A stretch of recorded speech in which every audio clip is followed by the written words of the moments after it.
What you know about the involuntary celibacy movement, also known as the incel movement?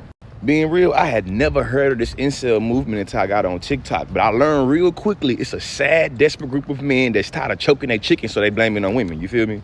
Just for full context, the term involuntary celibacy, shortened as incel, refers to a self-identifying members of an online subculture based around the inability to find a romantic or sexual partner despite desiring one. And based off this definition, the members of the incel movement are usually blaming their inability to find romantic and sexual partners on women. You feel what I'm saying? So this what blew my mind, right? The incel movement was founded by a woman. I ain't know that. In 1997, when we had no Facebook, no Tinder, hell, even MySpace was 6 years away, this woman named Alana from Canada created this incel movement, right? Because she was in her mid-20s. She had just jumped into the dating scene. The incel space came about when Alana started a website for lonely people struggling to find love. She had no idea it would become linked to a community of hate, anger directed at women, which will ultimately lead to a whole bunch of people getting messed over in her very own town.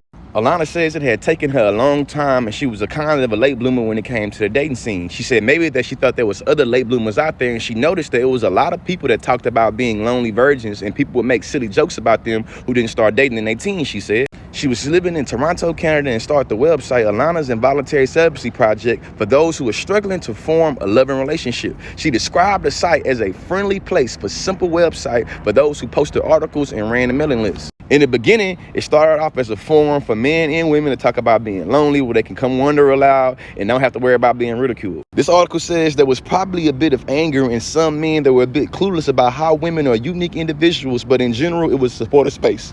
Somehow, though, things have changed, and this is how I come to know the incel movement, right?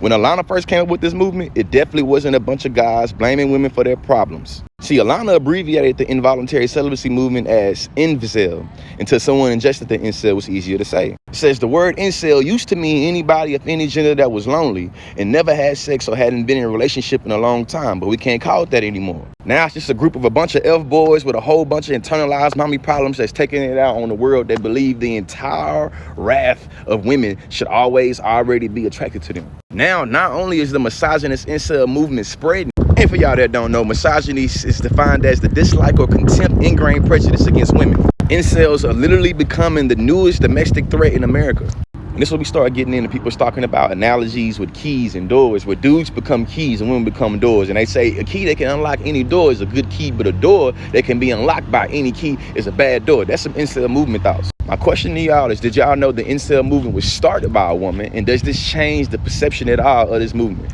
For me, not really.